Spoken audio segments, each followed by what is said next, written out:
En la profundidad de la noche, cuando la luna está oculta y las sombras se alargan, hay criaturas que se esconden en la oscuridad, criaturas que pueden caminar entre nosotros, con rostros humanos y ojos brillantes en la noche. Esta noche en Vivencias, rascaremos un poco en la superficie de estos seres misteriosos, historias de terror y supervivencia que nos harán cuestionar lo que sabemos sobre la realidad. ¿Qué son los nahuales? ¿Qué poderes tienen? ¿Y qué sucede cuando se cruzan en nuestro camino? Únete a nosotros en este viaje al corazón de la oscuridad, donde la línea entre la realidad y la leyenda se vuelve cada vez más difusa. Prepárate para enfrentar tus miedos y descubrir los secretos que se esconden en la noche. ¿Listos? ¿Listas? Bienvenidos a este 12º capítulo de horror. Primero, ¿qué son los nahuales? Los nahuales son seres mitológicos que se encuentran en diversas culturas de América Latina, especialmente en México y Centroamérica.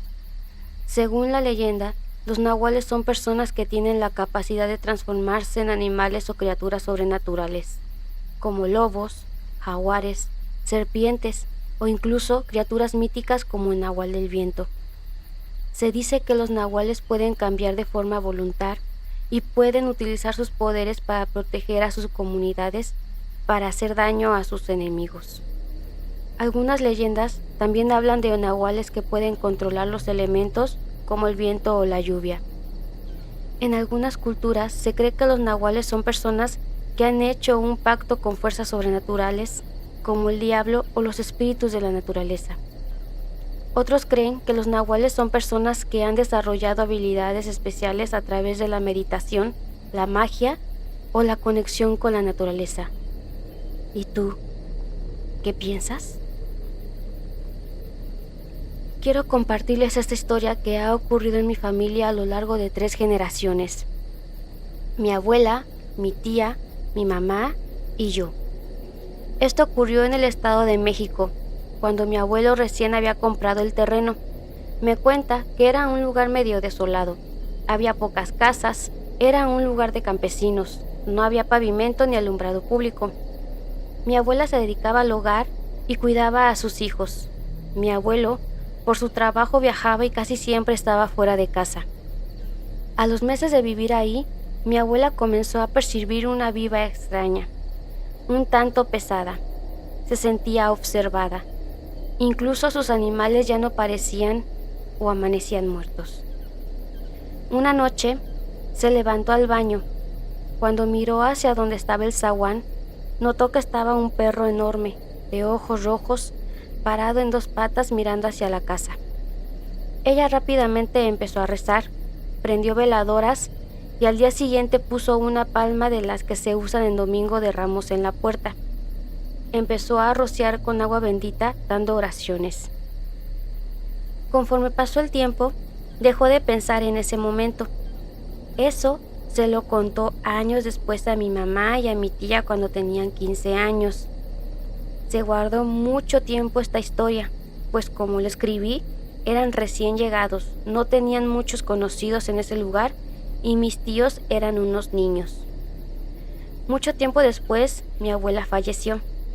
En ese momento, mi mamá ya tenía 30 años y mi tía tenía 20.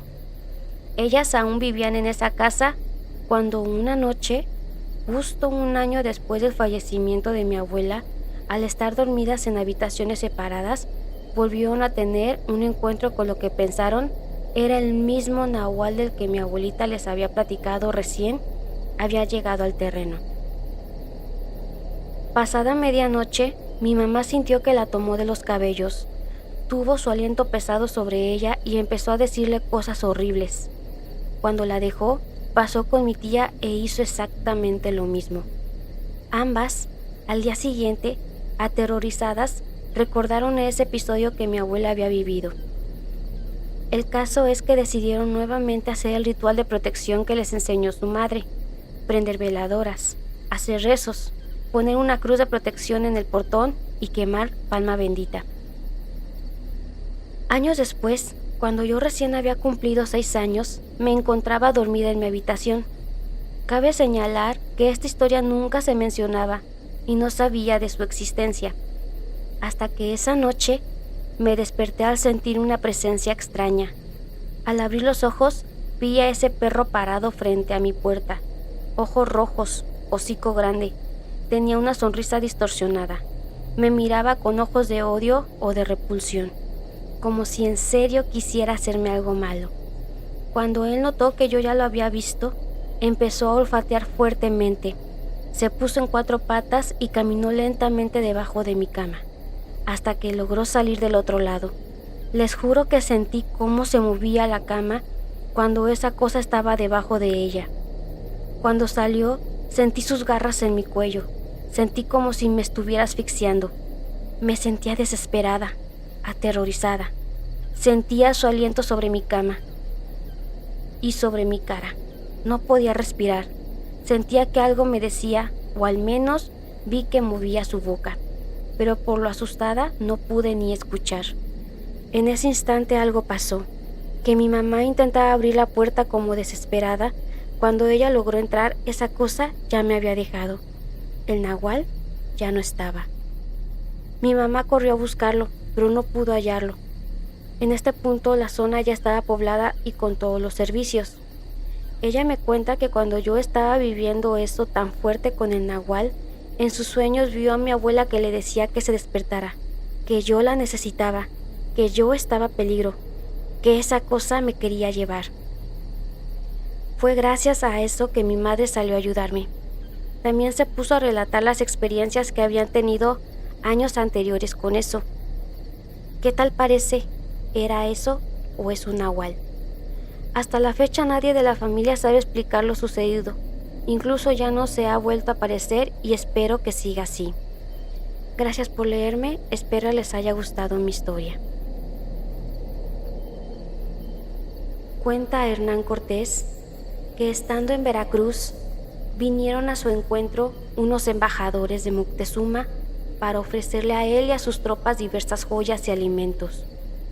Lo que el conquistador ignoraba es que ellos no eran simples emisarios, sino nahuales, y que no solo se encontraban ahí para intentar agradarles, sino, sobre todo, para poner a prueba su humanidad. El experimento ejecutado por los mexicas consistía en servir a los españoles 2 clases de alimentos y ver por cuál de ellos optaban. Se les prestaron restos humanos por si fueran dioses y comidas habituales en caso de que fueran hombres ordinarios. De ser lo segundo, los nahuales, por Moctezuma, tenían la orden de intentar detenerlos a cualquier costo. Antes de seguir con la última vivencia, te recordamos que nos sigas en nuestras páginas. Te dejamos los links en el primer comentario. No te olvides de dar like, compartir y un comentario en nuestros videos para que el algoritmo de YouTube nos trate bonito. Activa la campanita para que te avise cuando subamos un video y síguenos para que crezcamos juntos en este lindo proyecto. Sin más por decir, continuamos. Esta historia es algo larga, espero no aburrirlos. Mi bisabuelo era un nahual. Bueno, eso dice la parte de la familia que lo conoció. ¿Yo? Solo tengo recuerdos muy vagos y es que mi mamá dejó de llevarnos a su casa, por así llamarle. No sé por qué, solo dejó de llevarnos, pero esta historia comienza antes, mucho antes, a la década de los años 30. Soy originario de una ciudad muy pequeña de Guanajuato. Bueno, más bien, un pueblo. Inició durante las fiestas del pueblo. El patrono es San José. Como se imaginarán, es un festejo muy grande. La familia de mi bisabuela, gente acomodada, no diré ricos, pero sí gozaban de un estatus acomodado en la ciudad de León. Visitaban el pueblo, pero mi bisabuelo era de origen, por así decirlo, puro. Su tribu vivía en las cuevas de un gran cerro que caracteriza a ese pueblo. Vestía con taparrabo y penacho. Aprovechando la confusión de los fuegos pirotécnicos, se robó a mi bisabuela. Le pondré de nombre Margarita. Se la llevó al gran cerro, mientras su familia la buscaba sin cesar por semanas. hasta que un día, 2 o 3 meses después de eso, reaparecieron. Llamaremos a mi bisabuelo Jorge. Regresó con la intención de devolverla. Ya no le servía. Estaba embarazada. Mi tatarabuelo, hombre de buen estatus, no podía aceptar a su hija embarazada y soltera, mucho menos regresar a León. Así que los obligó a casarse. Le ofreció a mi bisabuelo una casa en el centro y un local para que pusiera el negocio que él quisiera. Pero él solo le pidió un terreno a faldas de ese gran cerro. Ahí fue donde hizo su casa, por así llamarle. Más bien era una casa subterránea y bueno, pasaré a mi infancia. Mi mamá, muy cercana a su abuela, la visitábamos casi 3 veces por semana. Soy el mayor de 3 hermanos. Como les dije, mis recuerdos son muy vagos.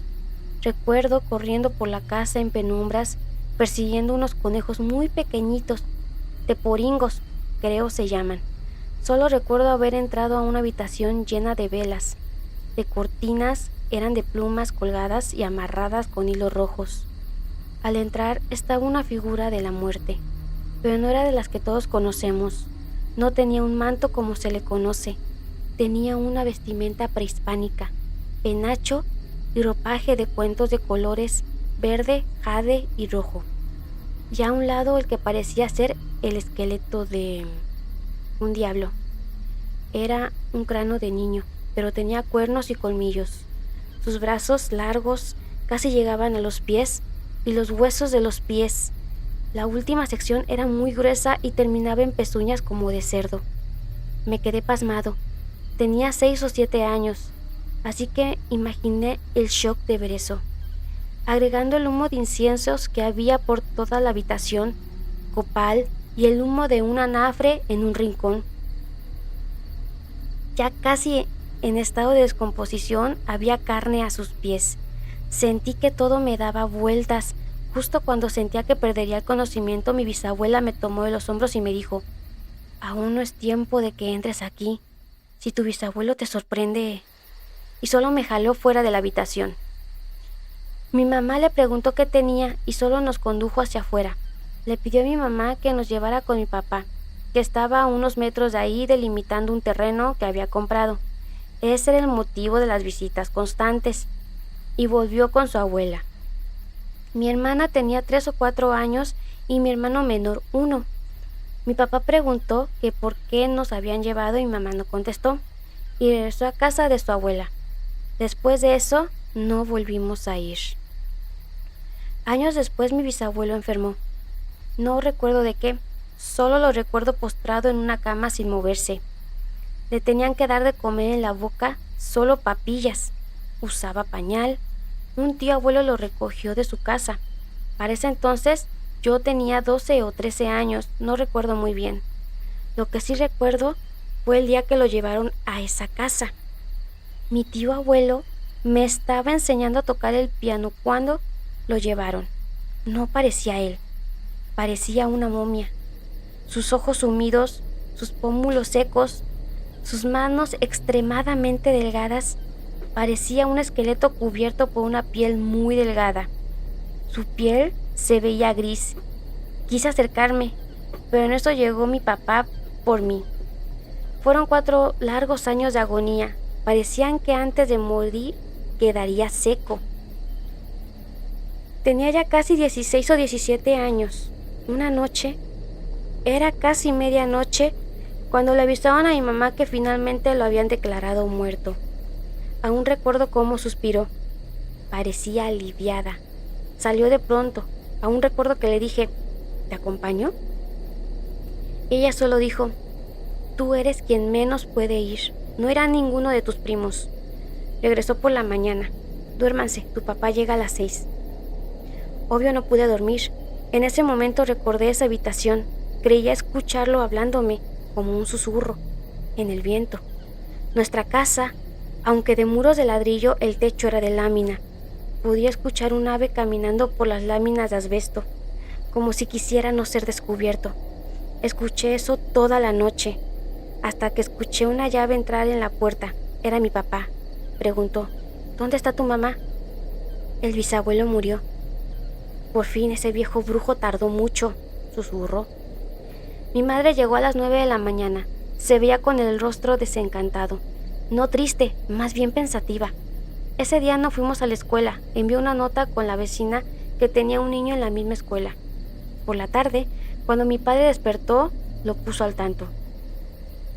Dijo mi tío que aproximadamente 2 horas antes de que falleciera, el vecino de atrás, el que tiene las vacas, fue con mi tío a reclamarle que mi abuelo estaba en los techos con su penacho y taparrabos, pintado de rojo y con un palo grueso prendido solo carbón en la punta.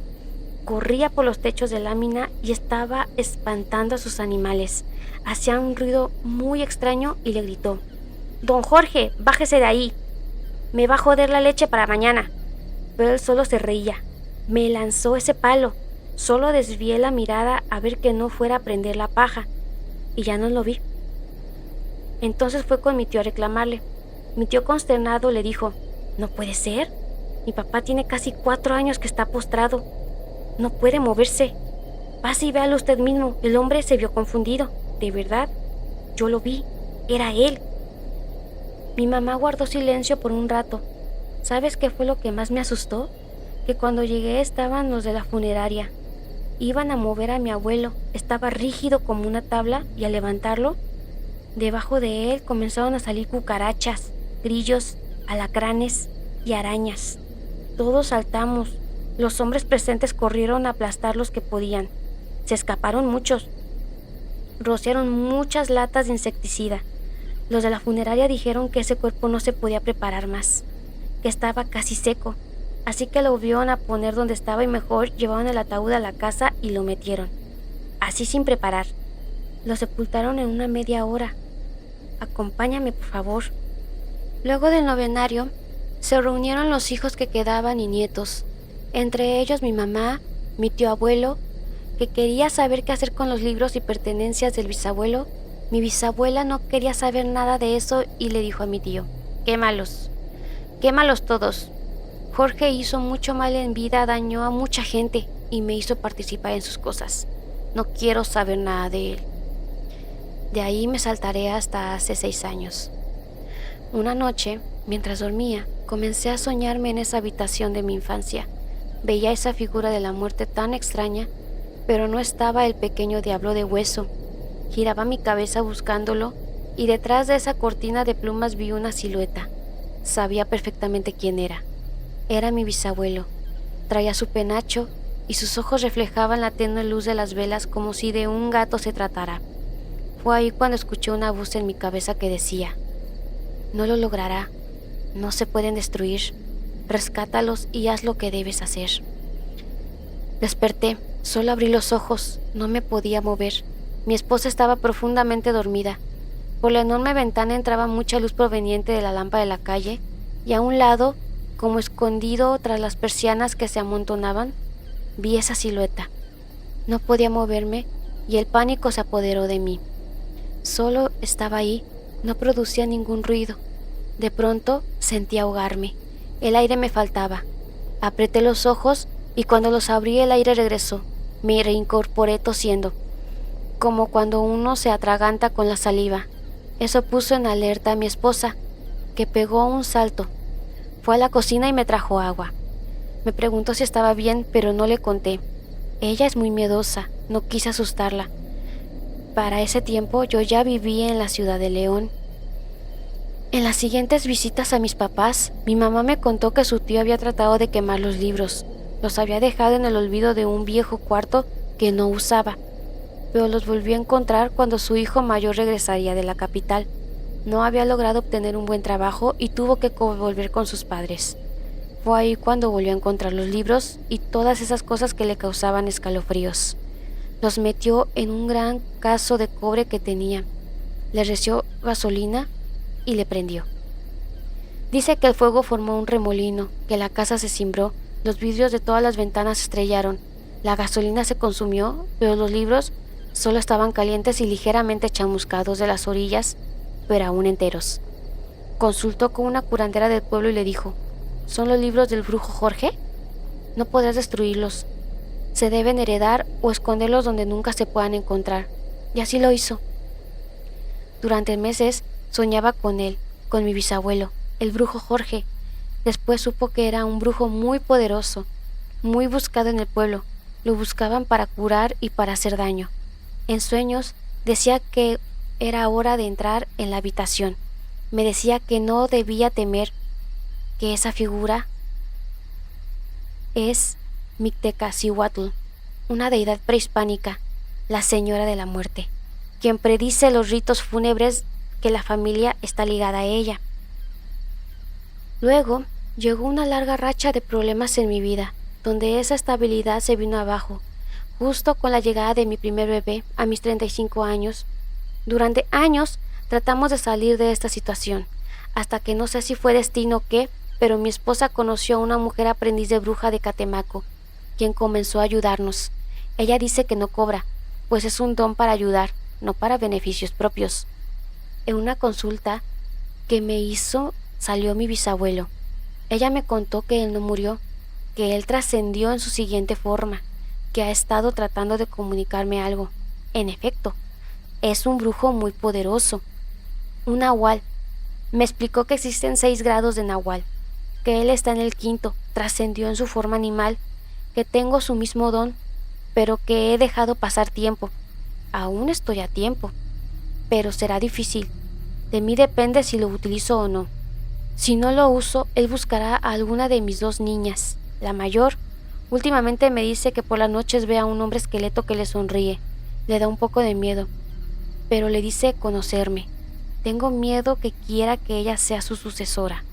Ella es una niña muy sensible a estas cosas a sus escasos 5 años. Amigos, ¿qué creen que deba hacer?